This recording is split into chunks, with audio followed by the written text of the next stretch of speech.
చీకటి పడితే లైట్ వేస్తాం, పాదాలకు రక్షణగా చెప్పులు వేస్తాం, ఆరోగ్యానికి టాబ్లెట్ వేస్తాం. కాని ఎన్నికల్లో ఓటు ఎందుకు వేయం? రండి, ఓటు వేద్దాం.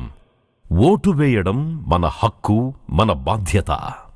మనమేం చేస్తున్నాం? పౌరుడిగా మన బాధ్యత ఓటు వేయడం అంటే అభివృద్ధికి ఒక అడుగు వేయడం అన్నమాట. నిద్ర లేవండి, సరైన అభివృద్ధికి ఓటు వేయండి.